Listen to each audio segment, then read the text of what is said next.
자, 오늘 시장에서 핫했던 이슈들 중에서 이것만큼은 그래도 우리 투자자들이 알고 넘어가야 되는 포인트들을 짚어드리는 핫픽스입니다. 오늘 키워드는 무엇일지 확인해 보죠.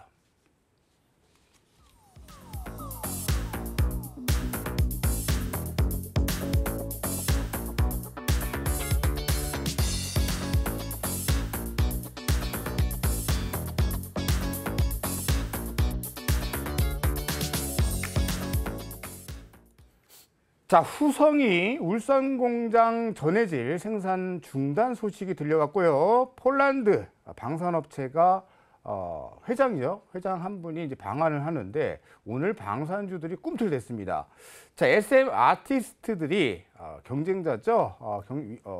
디어유의 경쟁사 위법스에 입점한다라는 소식이 들려왔습니다. 자, 살벌합니다. 포스코 그룹주 가지고 있었으면은 너무나 훌륭한 수익률을 쟁취했을 것 같습니다. 2차 전지 날개단 포스코 알아볼 거고요. 거래 재개 또 급등 올해 370%. EV 첨단 소재가 정말 이건 뭐 말을 하기가 좀 어쨌든 핫한 종목인 만큼 달아보도록 하죠. 이거는 오늘 김태성 이사님 제가 한번 여쭤보도록 하겠습니다. 네. 자, 일단은 이런 오늘 핫픽스 주제들을 봤는데 일단은 우리 사연관 차장님은 이 중에 어떤 핫픽스를 짚어내셨는지 어떤 거 짚으셨습니까? 방산입니다. 역시 네. 방산주. 네. 네. 어떤 이슈로 방산주 관련을 뽑으셨을까요? 네, 아까도 나왔지만 일단은 저쪽 그 폴란드의 국영 방산업체 회장이 네. 방한을 한다라는 소식이 있었고요. 네. 또 이따가 새벽에 무슨 일이 있죠? 스페이스X에서 지구의 첫 궤도 위성을 발사를 한다라는 소식도 있습니다. 그래서 이 방산이란 걸 우리가 무엇과 떨어뜨려 놓을 수가 없느냐? 우주예요.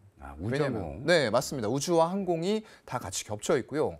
우주의 밸류를 좀 먹여야 하는 부분들의 매출이 어디에서부터 비롯이 되느냐. 그걸 좀 생각을 해봐야 될 것 같아요. 그런다고 하면은 방산 쪽에서 꾸준하게 캐시카우 역할을 해주는 가운데에서 그 밸류가 우주로까지 넓혀질 수 있는 이런 부분들에서 이슈들이 굉장히 많이 있습니다. 그리고 시장의 유동성들이 빠르게 성장성과 모멘텀을 갖춘 섹터들을 찾아서 빠르게 움직이고 있다는 거죠.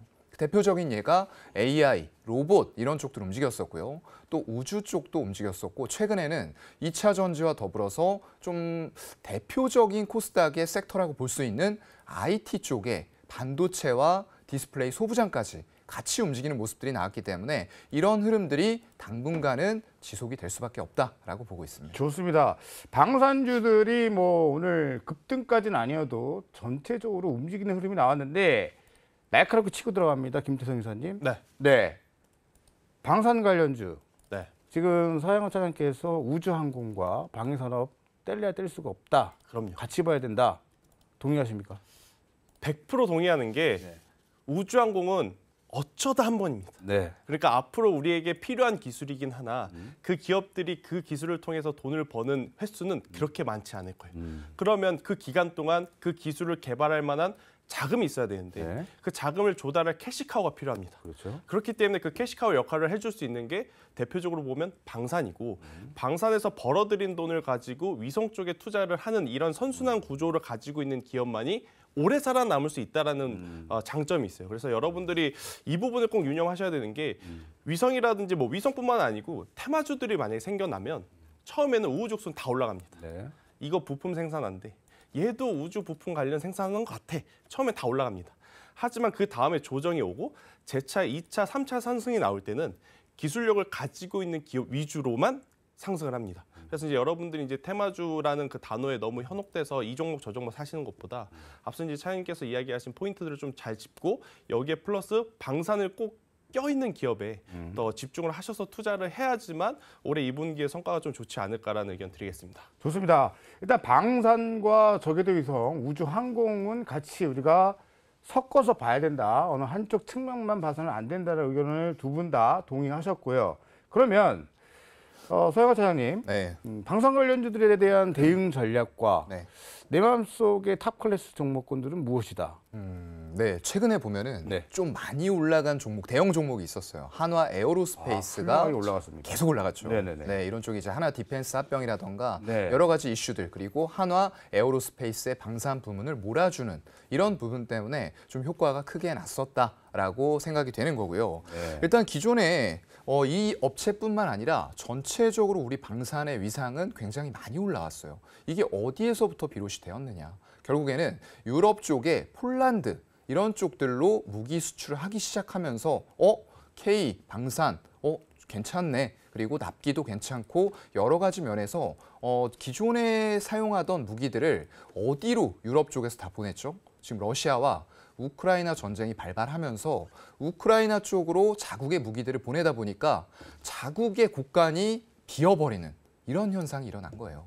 그렇다 보니까 마침 이렇게 우크라이나를 보내면서 우리의 좀 약간 구식화됐었던 무기 체계를 서양의 나토식 무기 체계로 바꾸겠다라고 했는데 다른 나라들, 미국이라던가 독일 이런 쪽으로 해보려고 하니까 어떤 문제가 생기죠? 납기의 문제가 생겼던 겁니다. 그래서 결국에는 납기와 더불어서 품질까지 만족시키고 서양의 무기 체계를 우리와 같이 혼용해서 사용할 수 있는 한국 K방산이 그 대안으로 떠올랐다라고 생각을 하시면 좋을 것 같고요. 네. 그런 관점에서 결국에는 이제 신규 무기 수요 그리고 전쟁 지원으로 인한 소모품까지 수요가 동반 증가하는 이런 현상들이 나오게 된 거죠. 그래서 우리의 K방산 프리미엄이 예전과는 다르게 올라오고 있고 그로 인한 수주 잔고가 쌓이고 또 추가적인 수주들이 계속 지속이 될 수밖에 없는 왜냐하면 미국은 이런 러우 사태로 인해서 나아갔던 재고들을 다시 채워 넣는데 3에서 5년이 걸릴 거라고 해요. 그만큼 시간이 소요되기 때문에 다른 데서 결국에는 무기를 대체해서 수주를 받을 수 있는 위상을 가진 나라들이 몇 안 되는데 그런 위상을 가진 나라가 우리나라가 되었다라는 좀 역사적인 그런 순간이 될 것 같습니다. 네. 그래서 그 중에 어떤 종목이다? 글쎄요, 일단은 한화 에어로스페이스 너무 많이 올랐죠? 네. 제가 말이 좀 길었나요? 네네. 한화 에어로스페이스가 많이 올라갔는데 이쪽에서도 결국에는 500억 규모의 우주 사업 하겠다라고 발표를 했어요. 네. 그래서 아까도 이사님이 말씀해 주신 것처럼 방산하면서 우주 쪽으로 넓혀가는 기업들을 우리는 봐야 될 것 같고요. 네. 그런 관점으로 보자고 하면은 한국항공우주 조금 덜 올랐다라고 생각이 되고요. LIG 넥스원 같은 경우에도 분명히 퍼상의 메리트가 있는 그런 기업이라고 보입니다. 그런데 여기에서 이제 조금 차이가 있죠. 우리가 방산에만 골몰을 해서 이쪽을 주요 투자 포인트로 잡을 것이다 라고 하면 대형 종목들일 거예요. 그런데 그게 아니고 나는 우주 쪽의 밸류를 먹일 수 있는 종목을 찾겠다라고 하시는 분들은 AP 위성, 캔코아 에어로스페이스 이런 종목들이 대안이 될 수 있을 것 같습니다. 좋습니다. LIG 넥스원 저평가 섹터로 한 종목 주셨고 그다음에 저궤도 위성, AP 위성, 그다음에 캔코아죠? 캔코아 에어로스페이스. 네, 캔코아 에어로스페이스 이렇게 주셨네요. 자, 다음은 기대가 많이 됩니다. 준비되셨죠? 네. 네, 김태성 이사님의 핫픽스 무엇일까요? 살펴보죠. 네, DOU를 뽑으셨네요. 아마 많은 분들이 좀 관심 있을 것 네네. 같아서 사실 시장의 주도는 지금 2차 전지가 또 가냐 안 가냐 이긴 할 테지만 네. 그래도 2차 전지 다음 sek터 혹은 남은 현금 여유 자금으로 이제 트레이딩을 할 때 어떤 섹터 어떤 종목이 더 좋을까에 대한 고민을 하면 최근에 엔터주들이 좋았잖아요. 그러니까 하이브도 그렇고 그렇죠. 제이펜터도 끝난 줄 알았는데 그렇죠. 다시 움직이더라고요. 이런 거죠. 여기서 또 올라? 하는 그 구간에서 JYP가 한 번 더 올라왔습니다. 네. 그러니까 YG엔터도 하이브도 지금 연쇄적으로 지금 같이 움직이는 모습, 이런 모습을 보이면서 일단은 그동안에 엔터사들에게 가려졌던 플랫폼에 대한 이슈가 오늘 좀 처음으로 부각이 된 날이 아닌가라는 맞아요. 생각이 들어요. 왜냐하면 1분기에 여러분들도 아시다시피 SM이 좋냐, 카카오가 좋냐, 하이브가 좋냐 이게 가장 화두였잖아요. 결국 승자는 이수만 전 회장님이 돈을 벌고 끝나긴 했습니다만 결국 이 카카오와 SM, 하이브가 이 플랫폼을 협업하면서 외형 성장을 한다라는 이야기를 했어요. 그 이후에 첫 번째로 나온 이 플랜이었습니다. 그러니까 지금 이 SM 아티스트들이 위버스에 모두 등재가 되면서 올라오면서 경쟁사라고 할 수 있는 DOU의 주가가 장 초반에는 급락을 한 그러한 모습. 하지만 장 중후반부에는 아랫꼬리가 달리면서 올라왔는데 이게 사실 경쟁사라고 이제는 보기 어렵죠. 같이 협업을 하기로 했으니까. 아, 그러니까 시간 차일 뿐입니다. 이번에는 위버스의 훅 올라갔지만 다음번에는 또 이 카카오 쪽 엔터 쪽에 있는 아티스트들이 이 디어유 쪽에 또 올라올 수 있는 그런 부분이라서 저는 오늘의 이슈를 가지고 디어유가 좋냐 위버스가 좋냐 이런 고민을 할 필요는 저는 없을 것 같아요. 대신에 우리한테 이야기했었던 앞으로 플랫폼으로서 협업을 해서 외형 성장을 하겠다라는 것에 대해서 일단 1단계는 지켰다. 주주들을 위해, 그러니까 주주들에게 했던 이야기 중에 첫 단추는 잘 꼈다라는 점에서 보면 저는 충분히 디어유 같은 경우에는 한번 관심을 가져봐도 괜찮지 않을까 싶고 디어유뿐만이 아니고 엔터사들 네. 심상치 않습니다. 심상치 않다. 그렇죠. 자, 그러면 디어유는 잘 모르시는 분들을 계실 텐데 팬클럽들 플랫폼을 사업을 하는 건데 디어유는 상장이 되어 있어요. 네. 위버스는 하이브 되어 있습니다. 소속이죠. 네. 근데 처음에는 오전에는 경쟁사가 두둥하고 등장을 했고 네.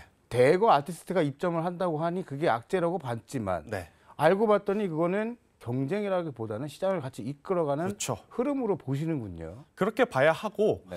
일단은 위버스와 이 디어유의 성향이 조금 다릅니다. 우리가 극단적으로 예를 들어서 넷플릭스 본다고 쿠팡 플레이 안 보고 웨이브 안 보고 그러는 거 아니지 않습니까? 네.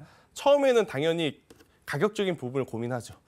넷플릭스를 구독했는데 쿠팡 플레이를 또 구독하자니 또 월급은 안 오르고 세금만 또 떼가고 그런데 그게 시간이 지나다 보면 나도 모르게 넷플릭스도 구독하고 있고 쿠팡 플레이도 구독하고 있고 웨이브도 구독하게 돼 있잖아요. 이것도 마찬가지입니다. 디어유 같은 경우에는 이 아티스트와 메신저로서 소통하는 데 조금 더 극대화돼 있다라고 좀 볼 수 있을 것 같고 웨이버 같은 경우에는 이 라이브 방송이라든지 이게 이 팬이 조금 더 적극적으로 참여하는 그런 플랫폼으로서 이제 이야기를 드릴 수 있는데 웨이버가 뜬다 그래서 디어유를 구독했던 분들이 디어유를 끊고 웨이버로 갈아탄다? 저는 그건 아니다라고 생각이 들어요. 지금 당장은 당연히 그에 따라서 실질적으로 수혜를 받는 기업과 실질적으로 피해를 보는 기업 나눌 수는 있겠지만 결과론적으로는 저는 디어유도 웨이버도 같이 성장해 나갈 수 있는 첫 단추는 시작은 좋았다라는 의견 한번 드리겠습니다. 알겠습니다. 그러면 어찌됐든 결론은 이렇게 되네요. 디어유 강성주주분들은 걱정하지 마시고 조금 더 보시는 게 맞다. 어떤 하나의 트렌드로 진행되는 거다라고 그렇죠. 정리를 하면 될 것 같습니다. 자, 그러면은 시간 관계상 우리 뭐 사장님 의견은 안 묻고요. 네. 예, 가격 전략 간단하게 정리해 주시죠. 네, 일단 뭐 디어유 같은 경우에는 사실 오늘 아랫꼬리를 안 달고 음봉으로 종가를 마감했으면 제가 추천을 안 드렸을 것 같아요. 일단은 더 기다려야 된다라고 말씀을 드렸을 것 같은데 장중에 흔들림을 모두 회복하는 모습, 그러니까 아랫꼬리를 길게 달리면서 올라왔기 때문에 오히려 현재 구간에서 조정만 추가적으로 나오지 않는다면 더 강하게 올라갈 수 있다는 생각이 들어요. 그래서 이제 손절 가격 같은 경우에는 굉장히 짧게 잡아드렸습니다. 45,000원을 잡아드렸는데 오늘 거의 저가 부근이에요. 그러니까 오늘 기록했던 저가 밑으로 다시 한번 내려가면 나중에 올라갈 때 올라가더라도 시간이 상당 부분 걸릴 수 있다라는 생각이 듭니다. 그래서 손절가는 45,000원을 제시드리겠는데 만약 올라가게 된다면 최근에 우리 시장에서 가장 핫한 메가 트렌드가 뭐냐?